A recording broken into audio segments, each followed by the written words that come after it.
As Pepe already told, and what is evident, what can be seen from the title of my paper, it deals with the recent developments in countries from East Central Europe in terms of the structure of political space, in terms of configuration of political elites, and on the impact that these developments have on political stability in this region.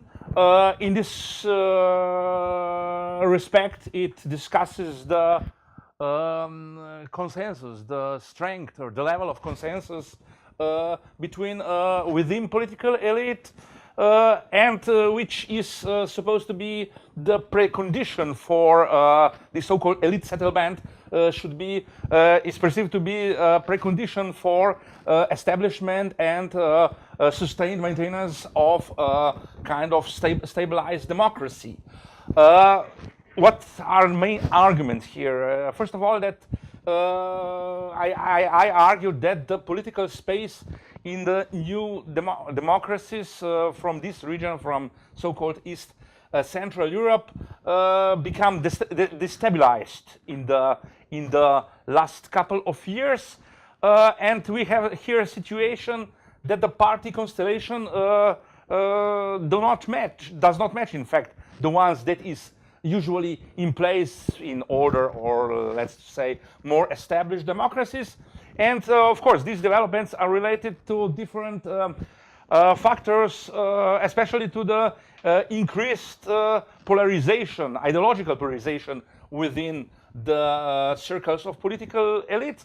And what corresponds to this is decline of elite consensus. And this, of course, results in deterioration of the potential for cooperation, for dialogue between elite factions, to search for some common solutions in terms of developmental policies and so on.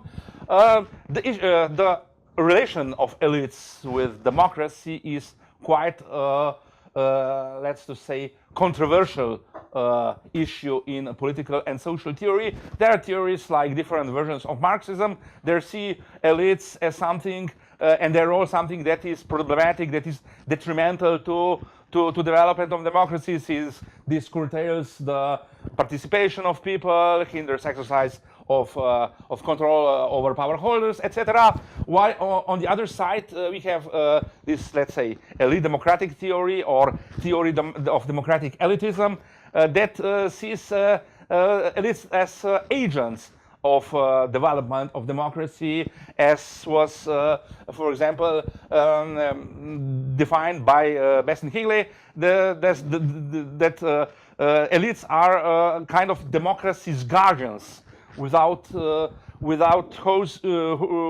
the protection of democracy would probably unravel. So, but this, let's say, positive or pro-democratic role of elites is not something self-evident. This is not some, let's say, general rule. In order to for elites to perform this role, there are several conditions that have to be fulfilled. The one is the autonomy of elites, meaning that this is the situation where some particular sectoral elite cannot subdue others, for example, in terms of, let's say, state capture from the business elite. Further, what has to be in place is elite pluralism. Not only pluralism within political elite in terms of competition, but also pluralism within other elites, like intellectual elite, media elite, academic elite, and so on. And what is also important here is professionalism and meritocratic criteria to occupy the elite position within different segments. The democratic elitism see strong interconnections between configuration of elite, the dynamics of change, and the character of regime. I will not get deeper into this scheme or classification. Jelena, before her presentation, showed one of these schemes. But what is here important is that for inter-elite conflicts to be tamed, this consensus is necessary, and this consensual type elite is the only one that is conductive for consolidation of democracy. But however, one can say that too much consensus or wrong type of consensus could be also problematic. It could be evolved in a kind of quasi-solidarity between different factions of elite. It can evolve in kind of cartelization of political parties, when political parties collude, when they get entrenched in order to exclude some potential outside competitors. So the final result of this elite entrenchment or cartelization can be a lack of responsiveness toward citizens, a lack of responsibility toward political development. We can say that this consensus building has to be counterbalanced, but mutual control. It has different political factions has to be able to offer some political alternatives that provide some meaningful choice from political elites. And with regard to the role of elites in democratization in former communist countries, this configuration of national elites in terms of relations with the different elite sections, in terms of prevailing value patterns within political elite, it differs considerably between so-called former communist countries. And this holds also for the, let's say, balance between the so-called elite reproduction and elite circulation. But what is especially important here from the perspective of the approach of democratic elitism, that the elite settlement that evolved into a consensual type of elite was the most important condition for consolidation and further development of democracy. So according to this notion, those countries who were able at the beginning to establish these settlements were most successful in further democratizations. To expose some examples, like Poland and Hungary, where roundtables took place at the late 1980s, which was a kind of formalized agreement between nomenclatura, reformed nomenclatura faction of elite and new opposition. And also Slovenia, where a kind of informal agreement appeared, not in the way of roundtables, but there were nevertheless agreement on the rules how to carry out the democratic transition. And in this, for this aspect, there is one big difference between between two, let's say, regions in this former communist sphere. We have on one hand East Central Europe, when this consensual type of elites supposed to develop, and we have Eastern and Southeastern Europe, where with prevalence of dividedness within elite and fragmentation, and this ought to have very important, even fundamental consequences for the democratic situation, for the development of democracy in the East Central Europe. Consolidated democracy should develop with a stabilized political system, with a party system that resembles to the one in the established democracies, while in the eastern and southeastern parts of Europe, there should be quite great problems with consolidation democracy, with it experience unconsolidated, weak, fragile democracy, or even return to authoritarianism. And the political regime should remain unstable due to this fragmentation within political elite. What can now, from this, let's say, about almost 20 years perspective, we can say for the post-communist party system? In formal terms, they are rather resemblant to those in the West. Many of the parties, at least the main parties from these countries, are in fact members of European Party Association, like EPP, ALDE, European Socialist Party, and so on. However, there are some very important differences nevertheless. So the identity of many of these parties is still weak, and this is causing them, has been causing them very big troubles to establish some stable electorate, some stable electoral base. And this most evidently reflects in low party membership. Memberships of post-communist political parties are, on general, much lower than in their Western European counterparts. And what is also evident is very high, even much higher distrust in political parties than it is the case in the West. And this is a result of different elements. What are the most important is the what I mentioned, the weak identity, which is a result of very feeble links between parties and society. They are not representatives of some concrete social group, what it was traditionally in place in established democracies. There is also lack of democratic experience. And what is maybe the most important, it is unresponsive, irresponsible conduct of the vast majority of political elites in the region. And what we experience, in fact, in the last years is, in fact, process of destabilisation of party space, and also what has of course quite serious effects for the type of the way the democracy functions. Namely, what is very evident in this part of Europe, not only here but here especially, is this strong personalized character. So, of course, the personalities are important in democratic political life everywhere. But here, there are some parties, not only radical ones, but also mainstream ones, that are very much attached to their leaders, like Fidesz to Viktor Orban, Law and Justice to Kaczynski brothers, or only one brother now.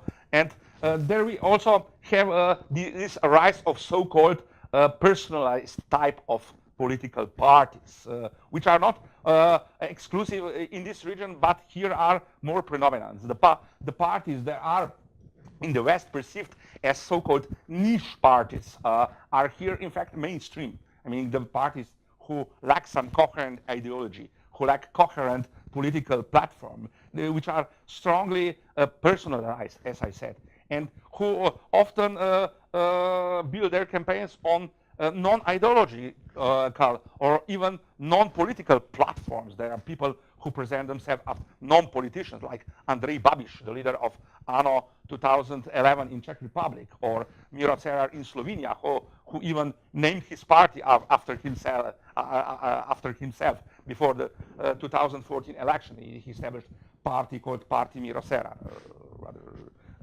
what looks rather bizarre.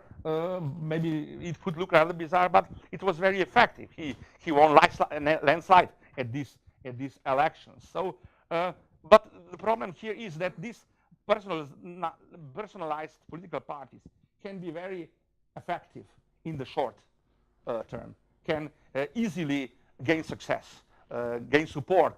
They can win at the election, but they are very poor in their ability to maintain, to persist for a longer period.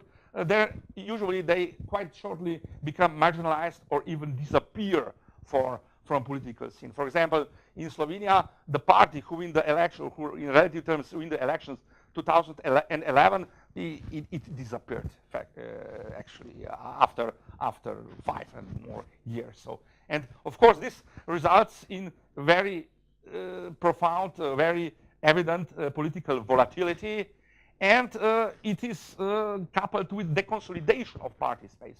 At the moment, we don't have any country in the region that would resemble, in terms of party space, that would resemble the established Western democracies, where usually you have one big center-leftist party and one big center-rightist party that exchange in power position in continuous way.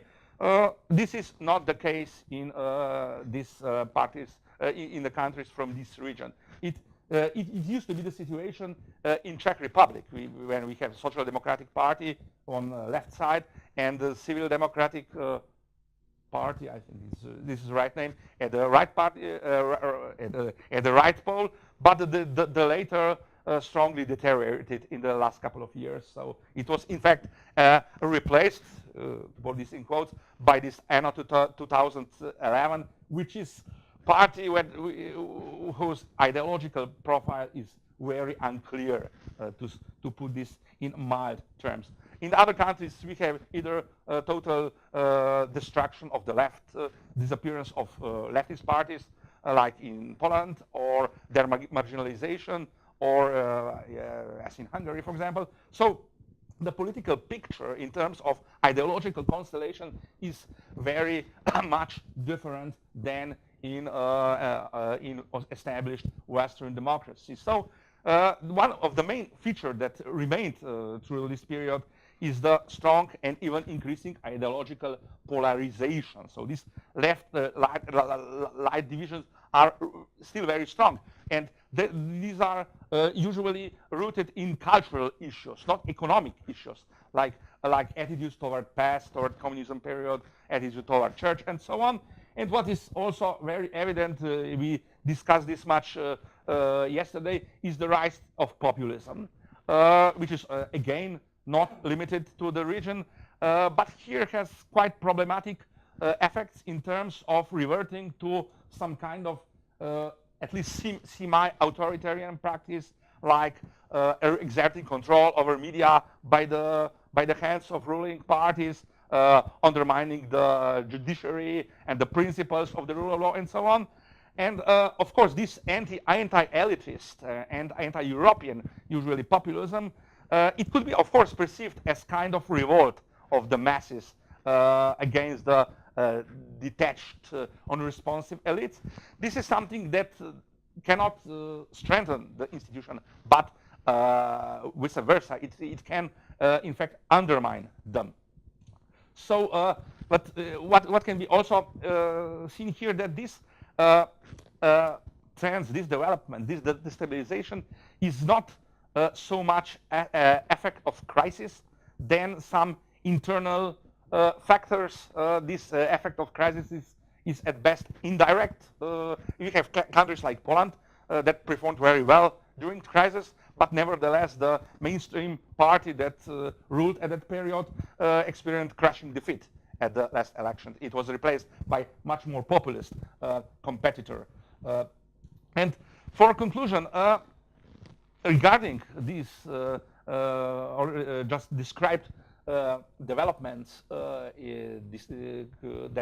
that are characterized by destabilization of the consolidation of political party systems and so on, we can put, in fact, under question the real strength of the initial elite consensus that ought to appear in this region at the beginning of the transition period. So we can ask the question, how persistent was this initial elite settlement? Did it really lead to some kind of long-term consensus on the main issues? And of course, here is the question of the deepness of this agreement between different factions of political elites, agreement on norms, basic values, basic principles of democratic political conduct. Namely, what is here, what is very telling, that the two countries that used to be stated as examples of successful elite settlement, namely Hungary and Poland, are now usually exposed as the problematic examples of so-called hollowing or even backsliding of democracy, as expressed by authors like Bela Greskovic, for example. So the countries that should have the best initial conditions for the stabilization of democracy perform rather poorly in the last period. So maybe we can say that this phenomena that we discuss, like a polarization in ideological terms, like rise of populism and so on, that this showed that this consensus at the beginning of the transition process was rather thin, that it was referred to kind of formal or normative aspects in terms of how to carry out the institution transition, but it was not so much about some deeply enrooted democratic values. And for the very closing, referring to what was said yesterday, that about elites as kind of institution builders. Of course, at the beginning of transition, this was the case. Of course, elite was the ones that established institutional order, and not vice versa. But for the persistence of the consensual type of elite, the institutional conditions that would enable and also maintain the pluralism, the dispersion of resources, and the balance of power are of utmost importance. What is especially crucial here is the let's say effectiveness of institutions of rule of law, and this functioning of this institution is one of the most grave problems in this in countries of this region. There are numerous examples of violations of political instrumentalization of judiciary and other state institutions. So much from my side. Thank you for your attention.